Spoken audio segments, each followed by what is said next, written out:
This is the Powered by Rock podcast with your host, Isaac Kuhlman. You're about to discover the most entertaining rock music podcast on the planet, filled with the best stories straight from rock musicians from all over the world. Rock music isn't dead. It's getting better and better. It's time to start paying attention again. With that said, let's get this party started. The mountain's gonna rise and fall by me.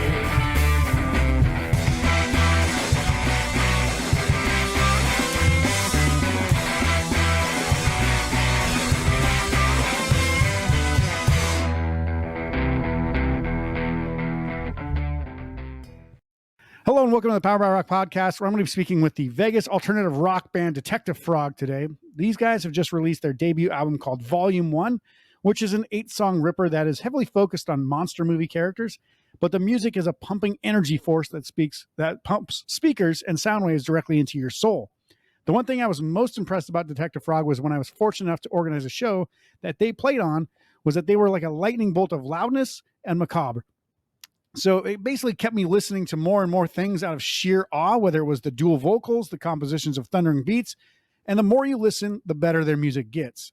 I can't wait to play one of their songs for you guys to listen to during or after the first segment. So make sure to stick around for this week's Earworm from Detective Frog. So hey guys, welcome to the show. Thank you for having us. So your guys' bio online is pretty brief, but I want to make sure that people get a good understanding of what your background is and how you guys kind of came together.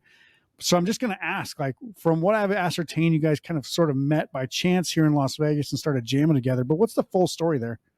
Yeah. I was living in Alaska about 3 years ago or 4 years ago, working at a lumberyard, and I've always wanted to do music, so I decided I would make my way down south. So I worked down through Montana to Vegas, and that's where I met Ricky at work. Found out he played drums. I play guitar, so we figured it was good enough. And we started hitting the open mic scene, started getting a little bit more traction, getting into the actual legit music scene down here in Vegas. Found out we probably should get a bassist to help account for those those frequencies. That's where Bill comes in, who also works with us. We all lucked out by working like the same shift on the same team at the same place. And you just happen to be like really good at fucking playing music. Yeah, kind of serendipitous how it all ended up working out. So what is this place that you work at? Is it like fucking rock guitar, like school for awesomeness or something, or what? We think I think there is like a theory behind the madness of like why we all met there though. And I think that this place just kind of like collects kind of the losers, dregs, and dropouts of society, of which musicians inevitably end up in kind of that vortex. Artists of all types we work alongside. So yeah. I mean, it seems like if you're all going to be working together, you all be playing really good music, you'd have to be like bartenders that happen to also be playing at like, or like working at like a, musically themed restaurant or bar or, entertainment venue or something. It's not like you're just going to be like, hey, we all work at like Smith's or Vaughn's and like a grocery store at like the produce department. Oh, and by the way, we happen to be awesome at playing music. But yeah, like that's pretty cool that like it wasn't even a music related job, but you guys happened to all be all there at the same time. Yeah, just sheer luck. Yeah, that's awesome. So now I read a quote from Jacob somewhere that said, I think the cornerstone of Detective Frog, it doesn't have to be especially musically sound, just so long as it fucking rips. So this is something I can definitely get behind because you guys switch from rockabilly to driving rock music with pretty ease. Do you care that your music swerves kind of in between like these genre lanes, or are you guys just like, whatever we want to play, as long as it's actually pretty goddamn rocking, we'll play it? I think, yeah. I don't want to get too bogged down in, I don't think any of us really want to get too bogged down in like theory and math. We just want it to be cool. I'm by no means I'm not even the best guitar player in the band. That's Bill. So we work with what we got. Goddamn right I am. Yeah, no, I think that walking the line between genres and not really trying to like cage everything into one box, like we're just desert rock, we're just rock and roll, we're just this.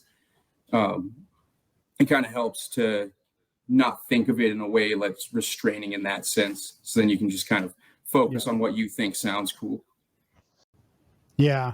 And I was going to say that your guys' music kind of swerves in between lanes like a cabbie on LSD, but I feel like that's like maybe sounds a little too harsh, but no, I think that's pretty good. I like that description.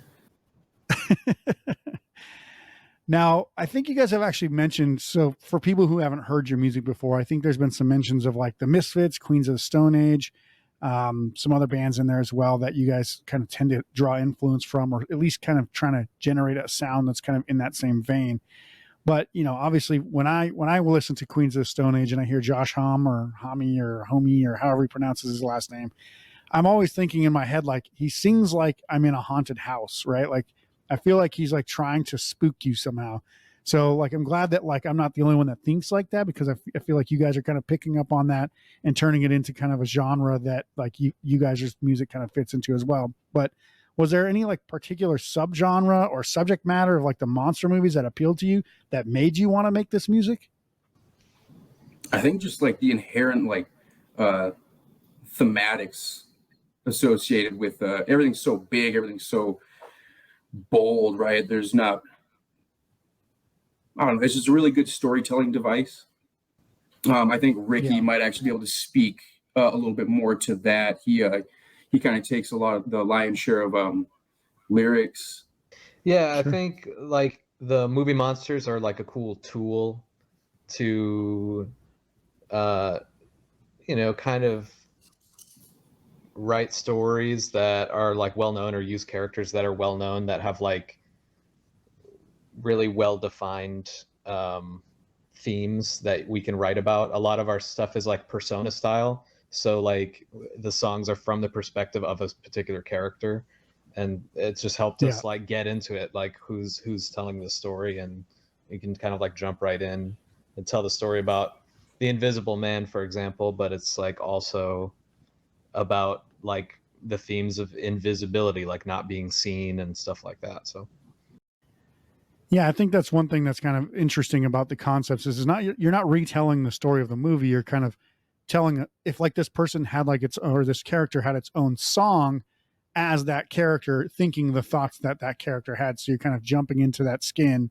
and thinking like, what would the Invisible Man really be thinking? Not like, oh, he's going around like creeping on people or jumping out of like bushes or whatever, like, you know, walking into people's houses. It's like, what is it to be invisible? Like there's a lot of loneliness, there's a lot of alienation and stuff like that. Right. So I'm not saying that you draw on that entirely, like you don't have to necessarily get too deep on that stuff, but you definitely talk about that stuff.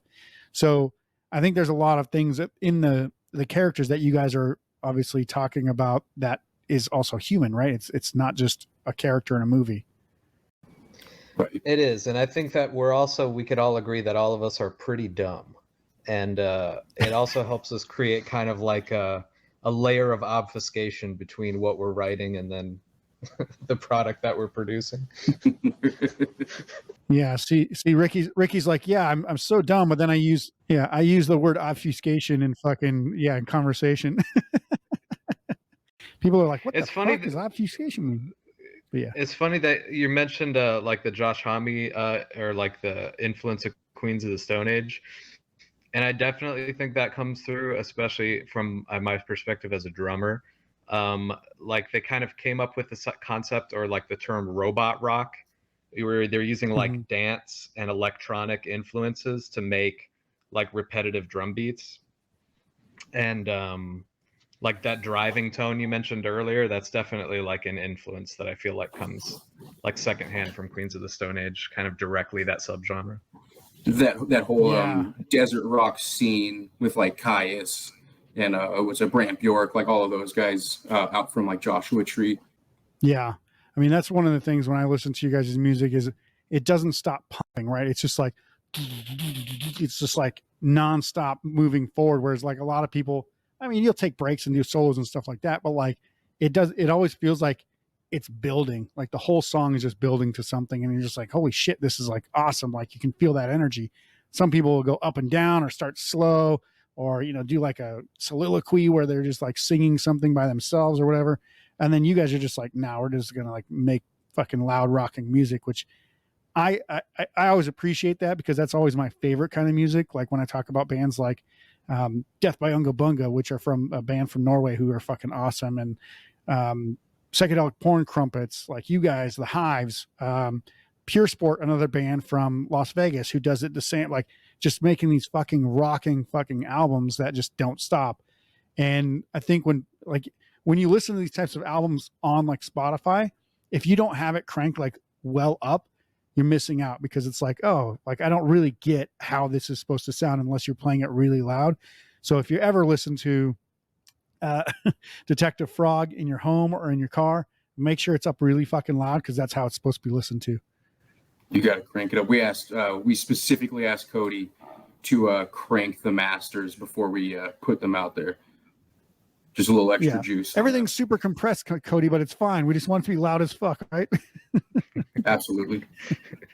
Dynamics. Like, yeah, it's already at a regular rock level, and we're just like, keep going. Yeah. Not enough. Cool that you mentioned the Hives. Has to be higher. Yeah.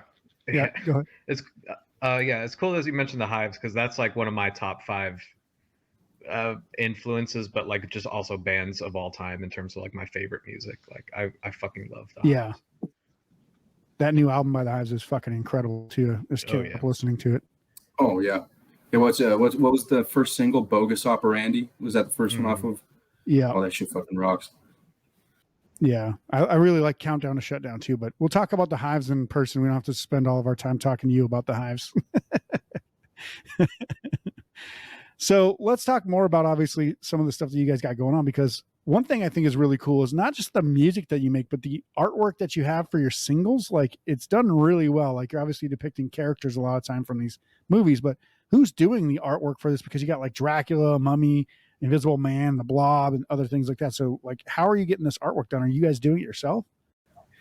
So we have an unofficial 4th member of the band named Andrew. He runs a business called Starman Creative.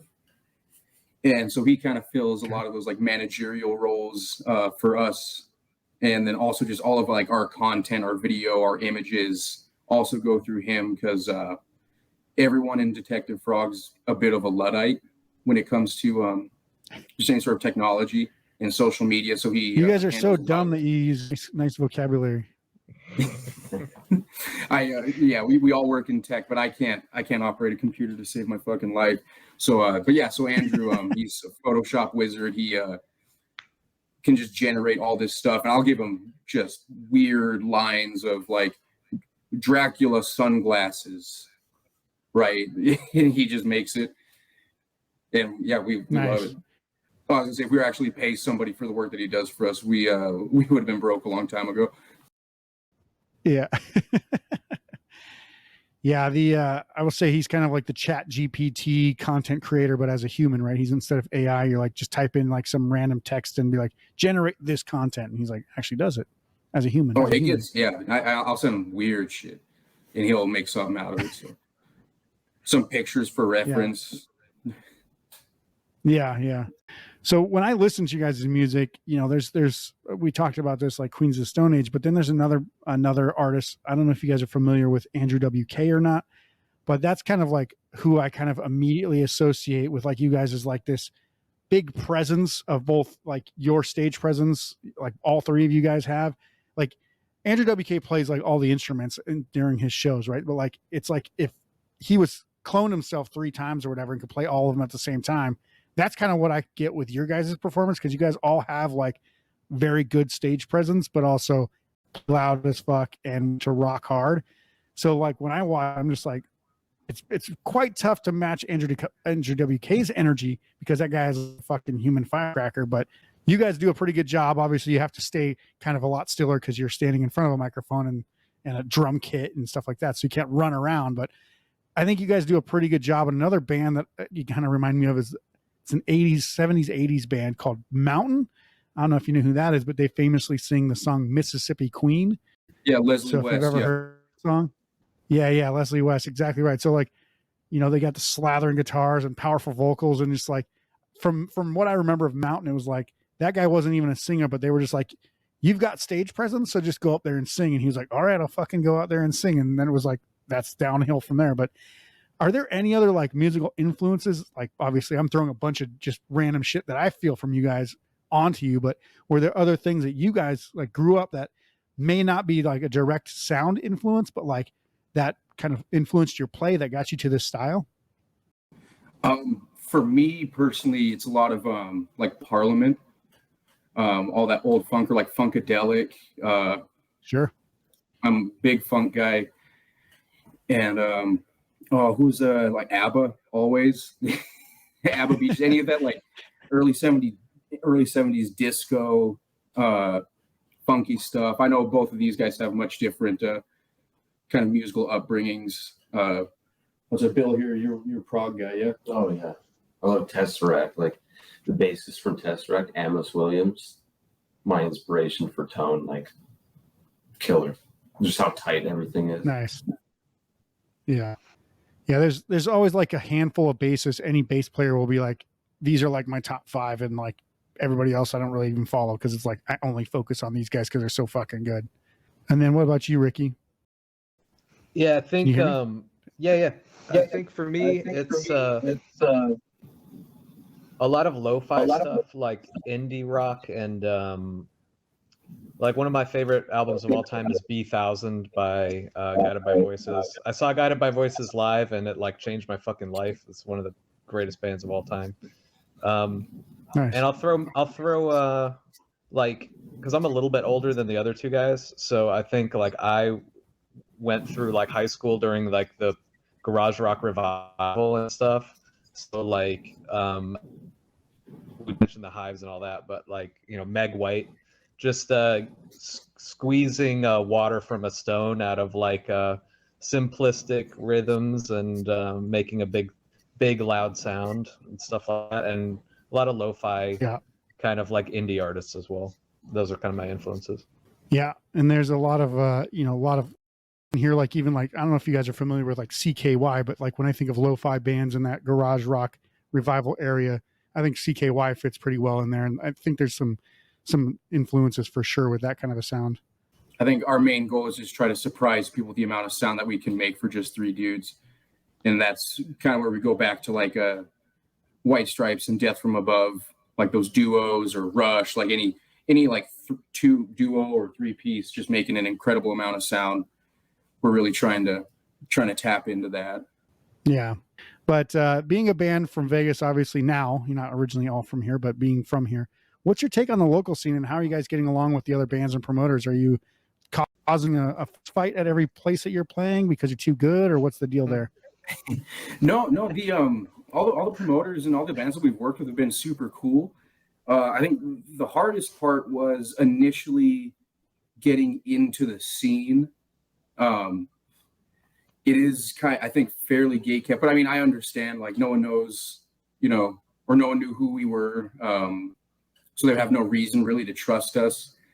But we were able to make friends by, just going to shows, like with AJ from Wyatt and the Ashes. He helped introduce us to a whole bunch of people, and it's just kind of having that little foot in the door to get some more shows rolling in, or really any shows rolling in. Because I think without that, we'd still be playing little 2-song sets over at some fucking open mics, which was, I think even right now, still the vast majority of our career as musicians.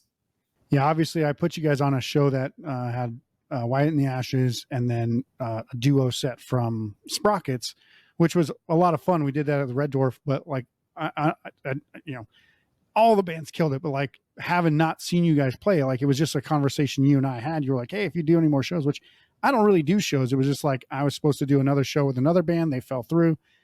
And, I just try to help people get shows booked. And you were like, hey, if you spots, like, let us know. We'll definitely jump in. And I was like, oh, if you're free, like jump in. And when I saw you guys, I was like, holy fucking shit, this is awesome. I was like, why the fuck are these guys not playing more often? But yeah, it makes sense. Cause like, it is hard to kind of make friends when, people are like, well, we've got our friends already. Right. So like, we were going to put them on shows first, but yeah, I think you guys definitely deserve to be playing a lot more shows around town.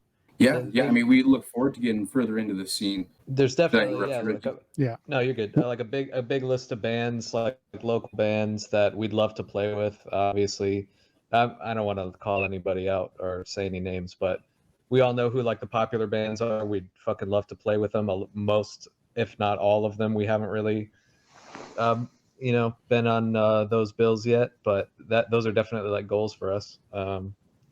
Yeah, you just said kind of like what our general opinion of the music scene is, and like I think in general it's an interesting scene because I think there's a lot of punk and hardcore. There's like a lot of things that when it comes to like just straight down the middle, like what you'd consider a rock band, there aren't a ton of bands doing it, but there are a good number that are doing it at a pretty high level. So getting to play with some of those bands is kind of the goal, I think. Yeah. And it's always tough because like a lot of like bands that have been around a while don't play too often. And a lot of the new bands overplay where they're playing like all the time. So it's like, how do you get into this mix of like where you can play a couple times a month, get some notoriety with some of these, existing bands that usually plate full already. And it's like, well, don't play every week and let's like plan out something. But yeah, I mean, it's tough to kind of really navigate that scene when everybody's trying to fight over like 8 venues or 6 venues or whatever that people can actually play at anyway. So, but yeah, I think like even like a band like Crom Fallon in the P2000, they do a pretty good job of like that straight rock sound that you guys kind of have. They don't play too often because Crom Fallon, he's the lead singer. He's in like 3 other bands, and then like everybody else is like busy because they're working just like everybody else. So it's like there's a lot of bands out there that should and could play willingly more shows, but everybody's got their plates full with everything else. So it's interesting to hear you guys' perspective because I know you guys pretty new to the scene, even though kind of everybody's new to it. But it's like everybody kind of built a band over the last 3 years, or seemingly most of the bands kind of came up over the last 3 years in Vegas, on top of the ones that already existed, which only play like once or twice a year inside of Vegas anymore. So it's pretty interesting how to get in there and figure your way around. But I'm glad I got to see you guys, and I hope to see you guys play a lot more local shows. That's for sure. Oh yeah, for sure. Yeah, we should have some more stuff. I think we're pretty open right now through the end of the year, but we'll be going to California in January to play. But yeah, we might get some stuff going on in December or early next year. Nice. So speaking of obviously playing live shows, I find it to be always interesting because when you have a band that has so much like live performance energy like you guys do, and it's hard to like translate that. It's hard to even like explain what I mean by that. But what do you guys kind of feel like when you listen to your music on like a computer or a car versus when you're playing it? Like, how would you describe the difference between your recorded music and your live shows, and why people should come check out your live shows? You can't see me shake my hips on your radio. You're gonna have to come out to see that in person, and I'll shake them. Yeah, and I won't stop. Yeah, it's like, would you just listen to Elvis on the radio? No, you want to see that dude get down, boogie. Yeah, it's very. I think our performances are best described as very pelvic. It's very sexual, a very sexual process throughout the entire thing, and everyone's involved. That's over 18. I think it's difficult on any listening device to like hear exactly how loud the high watt actually is in person because it's fucking loud. Yeah, it's loud as fuck. I don't know. I think the energy of like, I mean, recorded music at like the level that we're doing at, and obviously we got like for the album we had Cody over at Asteroid M helping us out with that, and I think he did an awesome job.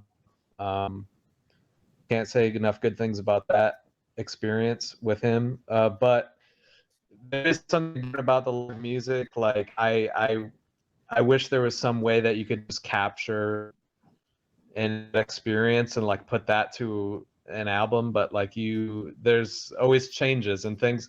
There's even differences in the songs as written because they sound, say, more interesting when you're just listening to them, as opposed to live. Like, there's a cowbell solo randomly in one of our songs that is very well live, but it's extremely boring if you were to just hear it on a record. So Yeah. No one's going to cheer you on while you sit there and play a cowbell for 90 minutes on a Spotify recording, but in live person, people are like, fuck yeah. 90 minutes would be aggressive. I'll definitely try to get there at some point. Yeah. Look, I watched I can't remember his name. One of the guys from, anyway, like basically a really famous guitar player from an instrumental band. And I cannot remember the guy's name nor the band off the top of my head, but he was just playing his album, which he's just a solo guitar player, no lyrics, no nothing. He's got like some backing, like guitar tracks, and he just sat up there and basically soloed for 90 minutes.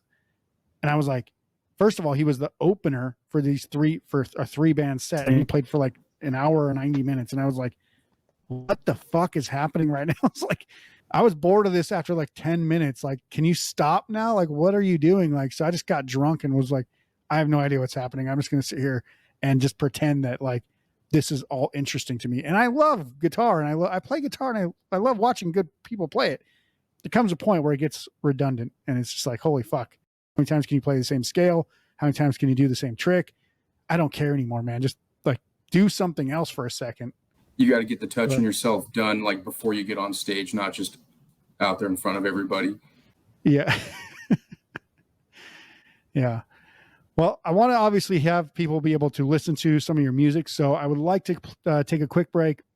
But during this break, I'd love to play the song Invisible Man, which we kind of talked about a little bit already during this break. So do I have your full permission to play this song so that YouTube and Spotify don't shut us down?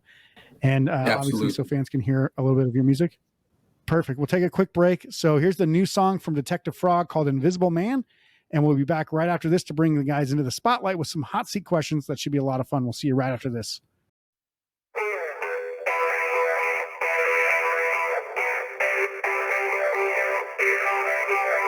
Invisible, can't feel what they sing. Intangible, can't hear me scream. I will make you mine. I wanna make you cry.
Welcome back to the Powered by Rock podcast. I'm here with Jacob, Ricky, and Bill from Las Vegas band Detective Frog. Hopefully I got everybody's name right. Sometimes when I read it, I'm like, did it? Yep, that's right. But anyway, are you guys ready to be put in the spotlight? Yeah, absolutely, dude. All right. So we got to talk a little bit about monster movies. because this is a theme of your guys' through the album, through the music. So question number one is, if each of you could turn into a monster from a classic movie, it doesn't have to be based on one of your songs, but any monster from a classic movie, who would you choose and why? I think I would do the creature from the Black Lagoon.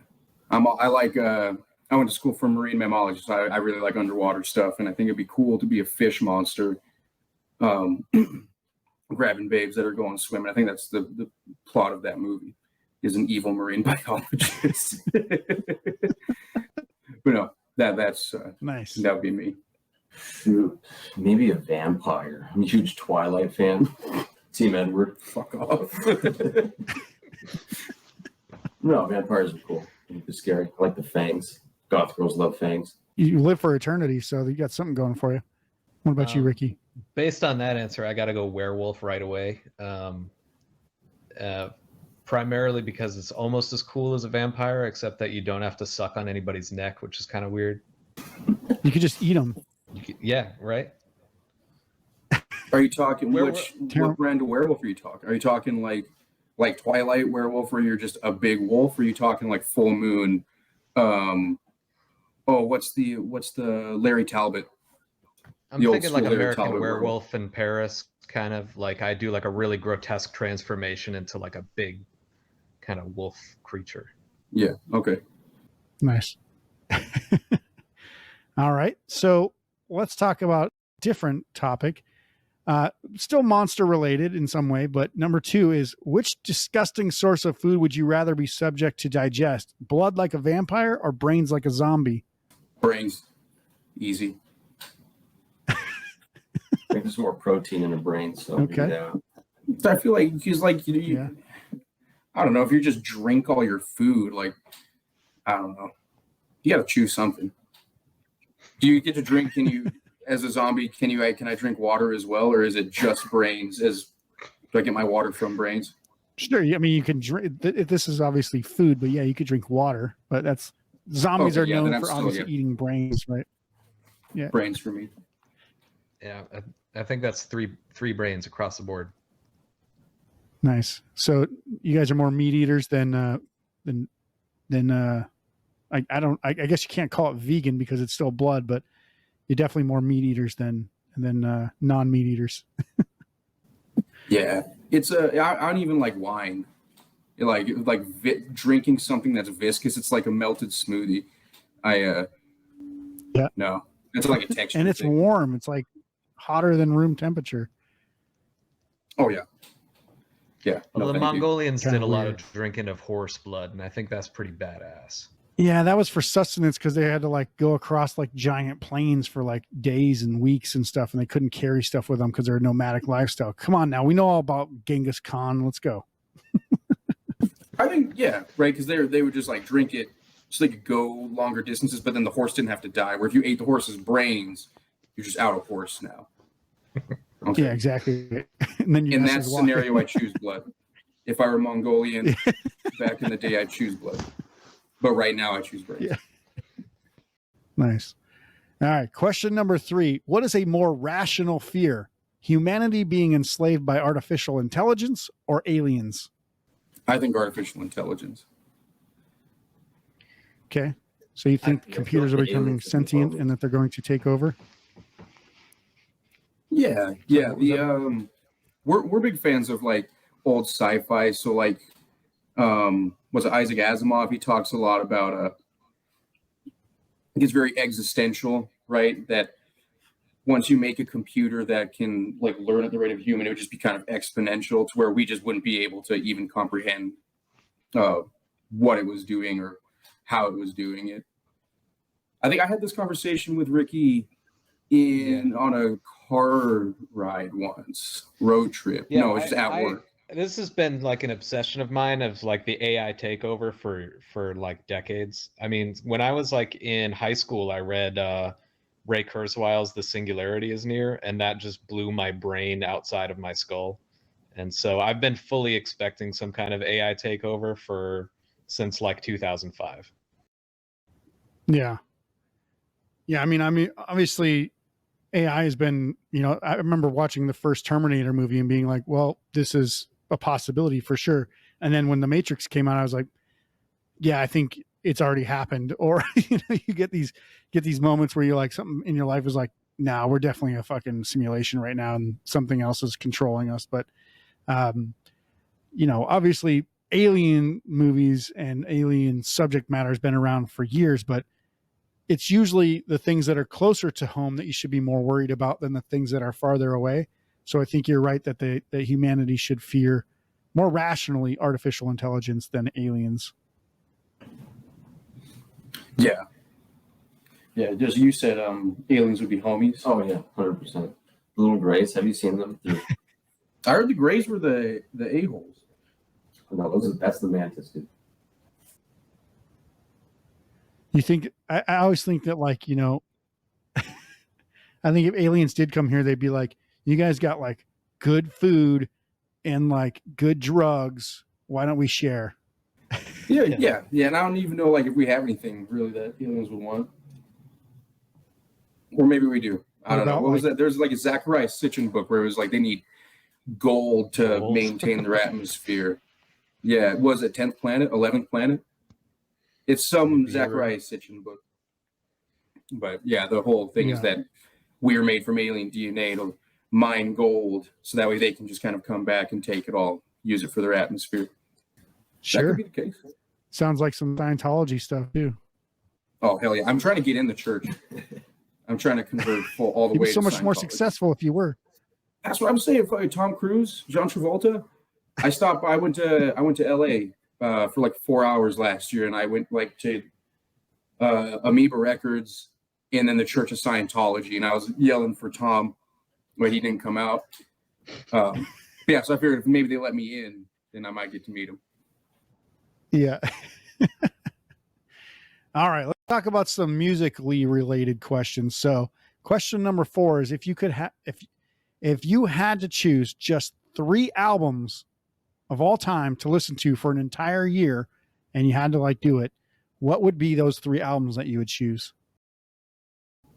Rust in Peace, and Rust in Peace by Megadeth. It's the pinnacle of music. I don't know why anybody makes music anymore. Fair enough. I think I would do Eagles' greatest hits. Just do the greatest hits of every band, because you can get like 60 songs on every album. Right. Yeah. Eagles' greatest hit. What's the Songs for the Deaf, Queens of the Stone Age, and then probably I don't know what my second one would be. Volume third 1 one? by Detective Frog. I changed my answer to all 3. Volume 1 by Detective Frog. I need something kind of soothing, because I have to listen to nothing else for a year. So it has to be kind of like chill music. So the 3 EPs by the Beta Band, which is technically 1 album.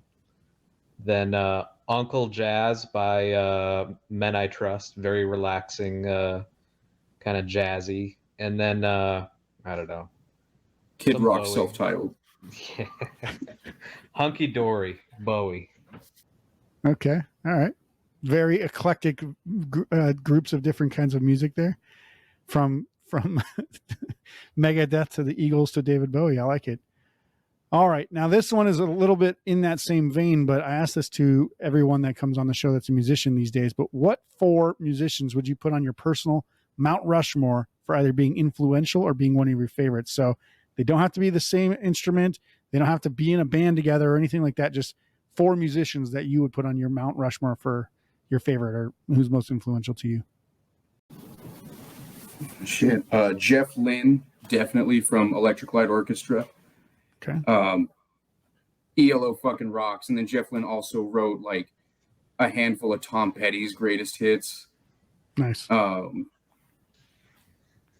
it would probably have to be David Gilmour. Nice.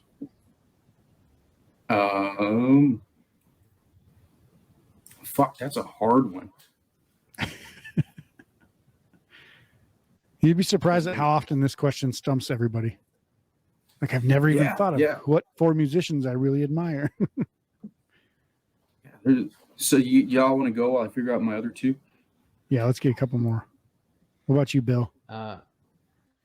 Megadeth. That's it. All 4 members. Dave Mustaine. Yeah, Dave Mustaine 4 times. Dave Mustaine might be up there because his rhythm playing while singing is nuts. The multitasking involved is absolutely insane. Maybe Stevie Ray Vaughan. Okay.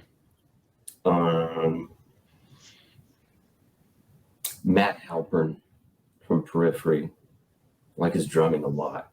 Okay. And Amos Williams from Tesseract. Nice. So that is basically a whole band, right? It's 2 guitarists and 2 singers, a drummer and a bassist. So nice. What about you, Ricky? Paul McCartney. I'm gonna be the generic one, I guess. Paul McCartney. Billy Joel, Paul McCartney, Elton John. That's Go not ahead. far off. Bowie. Okay. Then I'll go into like a little more modern and hit you with Josh Homme. I think huge influence on all of us. Okay. And then last one just for me, I already mentioned Guided by Voices. Robert Pollard, one of the most prolific musicians of all time, probably my number Nice. 4. Okay. Yeah. I think my other 2 will be Alex Lifeson, Rush, and Ice Spice. For sure. I like it. I like the David Gilmour and Alex Lifeson's like Russian and Pink Floyd. I almost said Pearl Jam for some goddamn reason. I'm not a big Pearl Jam fan, but Pink Floyd's my favorite band, and I almost confused the fucking 2 names for some reason.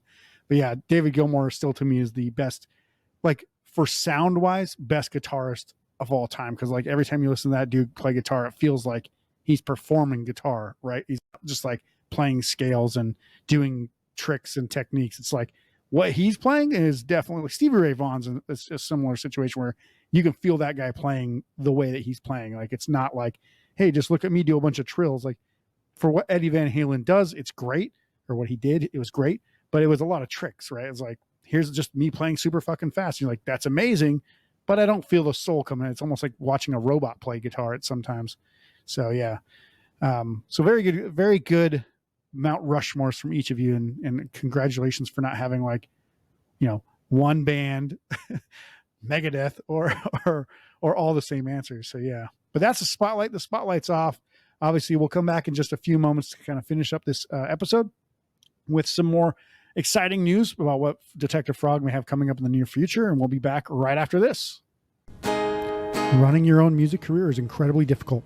Trying to get people to like, share, comment, listen, follow, it's all just overwhelming. Most musicians give up before they ever achieve success, and that's the worst. If you're looking for a better way to grow your music career, head to DIYrockcareer.com for some absolutely free training.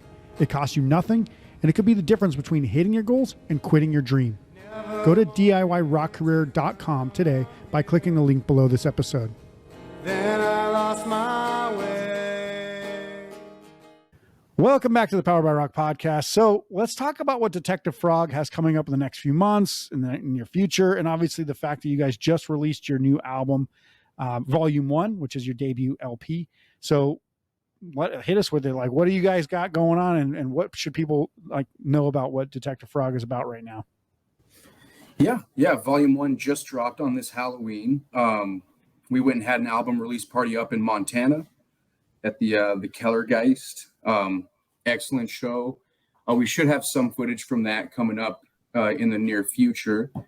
But as far as being able to see us play live next, that one's still uncertain. So you're going to have to just go and listen to Volume 1, I don't know, at least 1,000 times a piece. Just to be safe. So that way Spotify can start paying you finally, right? Yes. Yeah. We lucked out, and we got quite a big spike over in Poland, so that's been helping out. We've almost made $12. But yeah, you can find it on Spotify. You can find it on Amazon, Peloton exercise bikes, YouTube. Did I say Apple Music? That one. Deezer, Dozer, anywhere that you can listen to music, you can listen to Volume 1 by Detective Frog. We'll be playing in Santa Ana, California, January 13th. Nice. Let's see. What else do we got? Do you have anything off the top of your head, Ricky? Nothing. Now, one thing I was curious about, I didn't actually check to see if you guys had released any music videos yet, but I don't think you have any music videos yet, do you? Oh, thank you for reminding us. There will be something in the pipe for Phantom of the Community. Hopefully within this month, maybe early next month, but it'll be kind of like a lyric video visualizer. If we can film some footage of ourselves, it might just be a full music video, but that should be coming within the next few weeks. Things are a little slow right now. It's winter. Everything sucks. It's going to be like Thanksgiving and Christmas. So like, there's just like a lull for everybody, right?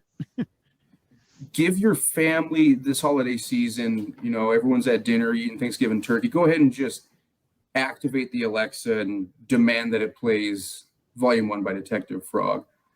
And when your family, if they're upset by it, just ask Alexa to do it to max volume. Yeah. They'll understand. They'll get it. By the end of it, they'll get it. I agree. I think that there's no better way to share a family get together than to possibly damage your hearing while listening to really loud Detective Frog. Absolutely. Grab their phones and go to their Instagrams and you type in Detective Frog Band and just follow it and you like every single post. Yeah. Right. Find our OnlyFans, give us money. We'll send you a picture of Ricky's feet. If you give us enough, we'll get a birthday cake with your name on it. He'll step on it barefoot and we'll send you a video. And then obviously one thing I would say is the best part about being a froglodyte, as you guys call them, people who are your followers, if you're going to be a froglodyte, once you become a froglodyte, you'll be a froglodyte for life, right? So like if your family's eating turkey and then all of a sudden the blob comes on and they shit their pants out of sheer enjoyment, now you know they're a froglodyte for life, right? There's no turning back. You can't cure it. Not yet. Science hasn't caught up. There's no cure for a froglodyte. Yeah, you're stuck with it. Very cool. Unless you got a time machine. Yeah. You're the frogladicious or you ain't.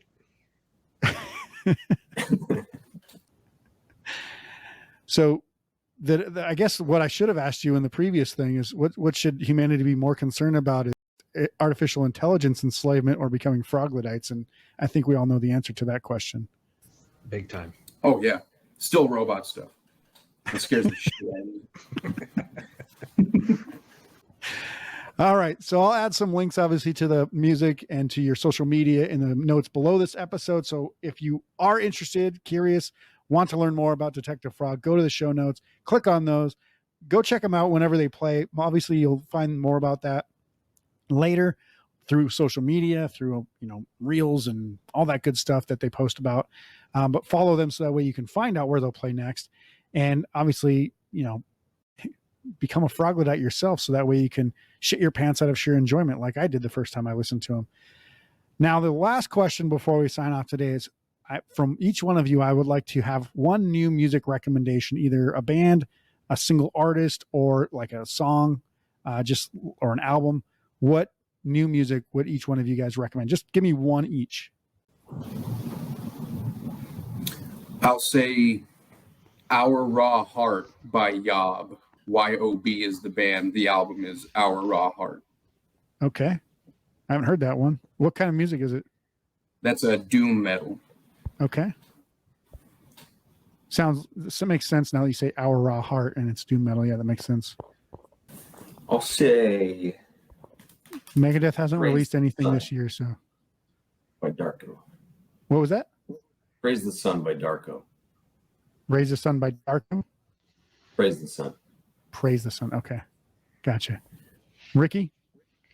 Aesop Rock, Mindful Solutionism, song about technology, since we're all afraid of robots right now. All right. Interesting. A little bit of new music recommendations for all the fans of music. That's all I got for you guys. So I want to thank you so much for being on the show today. Make sure to go to the show notes below this episode to check out the links to the music and social media from Detective Frog. Become a froglodyte. Don't worry, you won't have to wear diapers all your life, just the first time you listen to them. And remember that the Powered by Rock podcast is powered by our listeners to show us some support. Please be sure to subscribe and share the podcast on social media. You can also make a donation by clicking the link below this to the podcast. So that way you can help us keep making some awesome episodes with awesome guests. You know, obviously I'll do this for free forever, but a little coin here and there never hurts. And obviously, if you want to see the full video interview on YouTube, like the full video interview, not just the audio, you can check that out on YouTube or Spotify now as well. If you want to check out some of our awesome content or our merch and gear, head to poweredbyrock.com to see what's good there. That's our show for today. I'll see you soon for the next episode. Until then, rock on.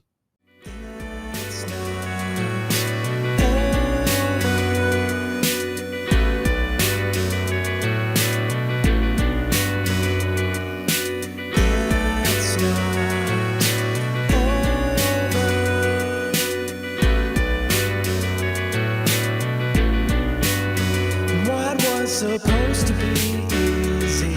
It's